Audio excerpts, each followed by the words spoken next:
বিসমিল্লাহির রহমানির রহিম। আসসালামু আলাইকুম। আমি তারানা ক্রিয়েটিভিটি কিচেন কর্নার থেকে। ভিউয়ার্স, আজ আমি নিয়ে এসেছি একের ভিতরে তিন। এই মশলা দিয়ে আপনি মাংস তো রান্না করতে পারবেনই, মাছ এবং সবজি, বিশেষত সবজি এবং মাছের জন্য এটা স্পেশাল। তো চলুন কি কি লাগছে দেখে নিই। প্রথমে লাগছে এখানে সবচেয়ে ভালো নাজিরশাইল চাল, সিদ্ধ চাল। আমি এখানে 1 কাপ মতো নিয়েছি। এখানে 1 কাপই আছে, 0.5। 1 কাপের একটু বেশি বোধহয় আছে। আচ্ছা, এখানে আছে মিষ্টি মৌরি, এখানে আছে জিরা। মিষ্টি মৌরি 1 কাপ, জিরা 1 কাপ, তেজপাতা আন্দাজ মতো। এখানে আছে রাঁধুনি, এটা 1/2 কাপ। এখানে আছে জয়ান, এটা 1/2 কাপ। আমি সবার শেষে দিব। এখানে আছে, এটা একটা প্রিমিক্স টাইপের। আর এখানে ধনিয়া পাউডার আছে। আমি আস্ত ধনিয়াটা ইউজ না করে এখানে আমি 2 কাপ মতো ধনিয়া পাউডার ইউজ করব। আর এখানে আছে হলুদের গুঁড়া। এই মেজারমেন্ট টেবিল চামচের 3 চামচ হলুদের গুঁড়া, 3 চামচ মরিচের গুঁড়া। হলুদের গুঁড়াটা নিচে আছে, এই যে দেখুন। এটা আমি সবার শেষে দিব। আচ্ছা, তো চলুন আমি এখন আগে মশলাগুলো ভেজে নিই। এই চালটা কিন্তু অবশ্যই দিবেন, এটা দিলে মশলাটা একটা গ্রেভি আসে খুব সুন্দর। তো চালটা আগে আমরা প্রথমে ভেজে নিব। ভিউয়ার্স, আমি চুলোটা জ্বালিয়ে দিয়েছি। চালটা কিন্তু বেশি না, জাস্ট একটু। যে কোনো মশলা যখন আপনারা বিরিয়ানি মশলা বলেন, কাবাব মশলা, গরম মশলা, তখন কিন্তু বেশি ভাজবেন না। বেশি ভাজলে হয় কি, মশলা গন্ধটাই চলে যায়, স্মেলটাই চলে যায়। মশলার যে একটা অ্যারোমা থাকে, এটা আমি একটু বেশি করে করছি। বেশি করে করে একটু জিপলক ব্যাগে ফ্রিজে রেখে দিতে পারেন, তাহলে অ্যারোমাটা অটুট থাকবে। গ্রাইন্ডার মেশিনে আমি গুঁড়ো করে নেব। গ্রাইন্ডার মেশিন ইউজ করার পর সবসময় পরিষ্কার করে ধুয়ে রাখবেন, তাহলে আপনার কাজ করতে সুবিধা হবে। আমি তেজপাতাগুলো ছোট ছোট করে আগে কেটে নিচ্ছি।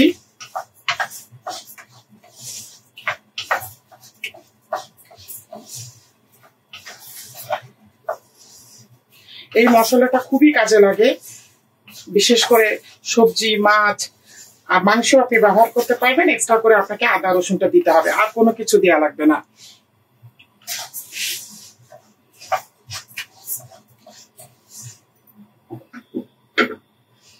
চালটা আমার ভাজা হয়ে গিয়েছে, বেশি না, অল্প।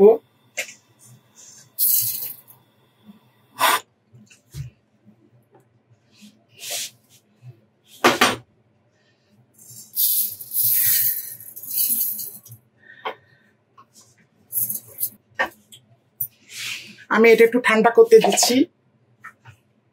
এখন আমি দিয়ে দিচ্ছি মৌরি, রাঁধুনি, জয়ান,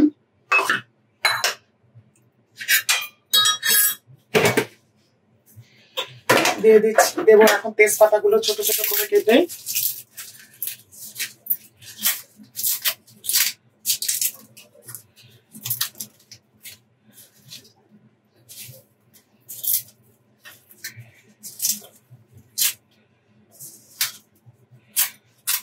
আচ্ছা, যেটুকু জিরা ছিল, জিরাটুকু আমি দিয়ে দিলাম।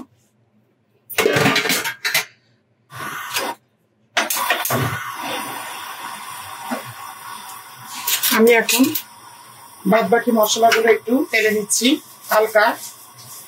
এরপরে আমি একটু জিরা গুঁড়ো করে দেখাবো আপনাদের।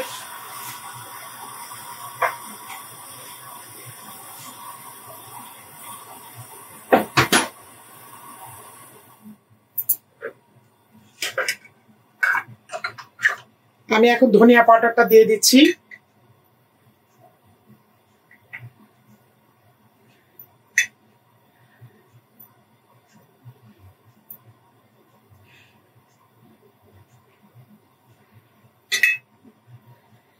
এই যে 2 কাপ মতো দিলাম।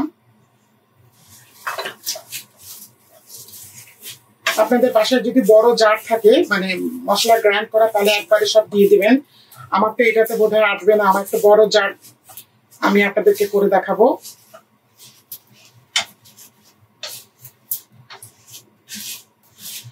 এই জয়ান এবং রাঁধুনি কিন্তু খুব মিহি, এটা অল্প ভাজবেন, নাহলে বেশি ভাজা হয়ে গেলে কিন্তু পুড়ে যাবে এবং তিতো লাগবে। বাস হয়ে গিয়েছে, আমি বন্ধ করে দিলাম চুলোটা। এখন এটা ঠান্ডা হোক, ফিরে আসছি আমি 20 মিনিট পরে। ভিউয়ার্স, আমার একটি বড় জার আছে গ্রাইন্ডারের, আমি সেটাতে করে নিচ্ছি, তাহলে একবারে সব হয়ে যাবে।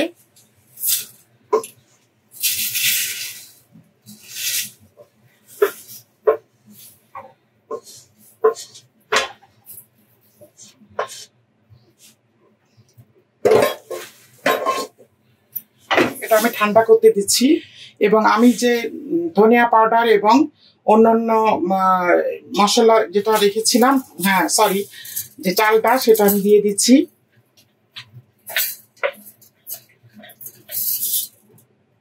কখনো গরম অবস্থায় গ্রাইন্ড করতে যাবেন না, এটা একটা দুর্ঘটনা হয়ে যেতে পারে। ঠান্ডা করে একদম রুম টেম্পারেচারে এনে তারপরে।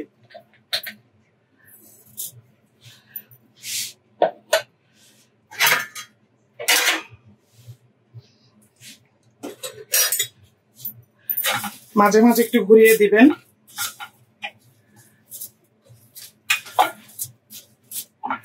এটা ঠান্ডা হতে লাগ, তারপরে আমি গ্রাইন্ড করব। আমি কিছু জিরা ভেজে নিয়েছি এখানে, এই জিরাটা আমি আপনাদেরকে করে দেখাবো, কারণ জিরা পাউডার খুব কাজে লাগে। মাছ ভাজলে তার উপরে দেওয়ার জন্য, চিকেন রান্না করলে তার উপরে দেওয়ার জন্য জিরা পাউডার অনেক কাজে লাগে। ভিউয়ার্স, তৈরি হয়ে গেল আমার সবজি, মাংস এবং মাছের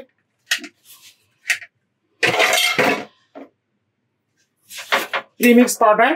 আমি সবার শেষে হলুদ আর ধনিয়ার গুঁড়ে, সরি, মরিচের গুঁড়াটা দিয়েছি। দেখুন কালারটা কেমন এসেছে। আপনারা ইচ্ছা করলে চেলেও নিতে পারেন।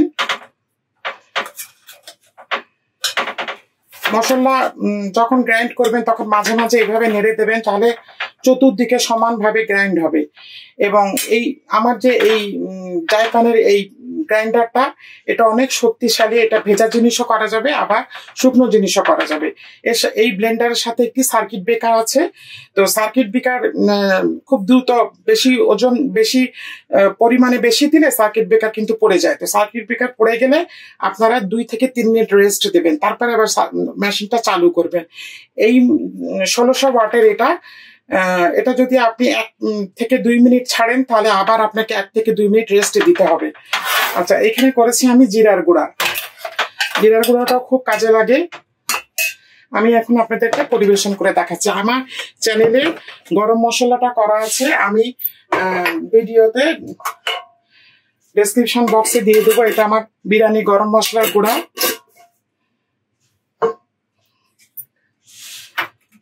আমি এই ধরনের একটি, আপনারা কাচের বয়ামে সবসময় রাখবেন গরম মশলা। ভিউয়ার্স, আমি যে মশলাটুকু আমি গ্রাইন্ড করেছিলাম মাংস, মাছ এবং সবজির জন্য, এটা কিন্তু এই ধরনের এতটুকু যদি আপনি করেন, তাহলে কিন্তু আমার এখানে আছে 2 কাপ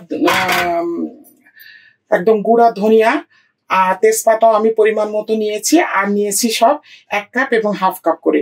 তো এই ধরনের আপনি যদি গ্রাইন্ড করে রাখেন, আপনার মাস 2 চলে যাবে। এটা ডিপেন্ড করবে আপনার রান্নার উপরে, আপনি কিভাবে কতটুকু আপনি দিচ্ছেন। আর কিন্তু এই ধরনের মশলাগুলো কিন্তু খুবই স্ট্রং, এবং আপনাকে একটু হিসেব করে পরিমাণ অনুযায়ী আপনাকে দিতে হবে, না হলে কিন্তু তিতো হয়ে যাবে। ভিউয়ার্স, তৈরি হয়ে গেল। এটা হচ্ছে মাছ, মাংস এবং সবজি। এটা হচ্ছে আমার গরম মশলা, বিরিয়ানি মশলা, কাবাব মশলা। আর এটা হচ্ছে জিরার গুঁড়া। এটা আপনি মাছে দিতে পারবেন, চিকেনের উপর থেকে দিতে পারবেন, গরুর মাংস দিতে পারবেন।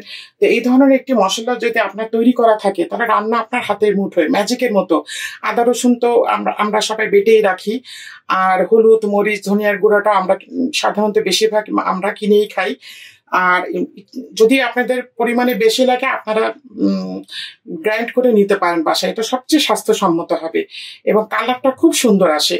তো ভিউয়ার্স, আসন্ন ঈদুল আজহায় আপনারা যদি এই ধরনের মশলাগুলো পেতে চান, তাহলে অবশ্যই আমার এই ভিডিওটি দেখবেন এবং আমাকে কমেন্ট বক্সে জানাবেন রান্নার পরে আপনাদের রান্নার স্বাদটা কেমন হয়েছে। বিশেষ করে সবজি, আপনারা ইচ্ছা করলে মশলাটা অবশ্যই চেলে নিতে পারেন।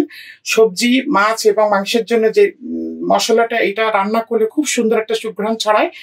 তো ভিউয়ার্স, আমার এই ভিডিওটি যদি আপনাদের ভালো লেগে থাকে তাহলে অবশ্যই আমাকে একটি লাইক দিবেন, কমেন্ট করবেন এবং আমার ইউটিউব চ্যানেলটিকে সাবস্ক্রাইব করবেন।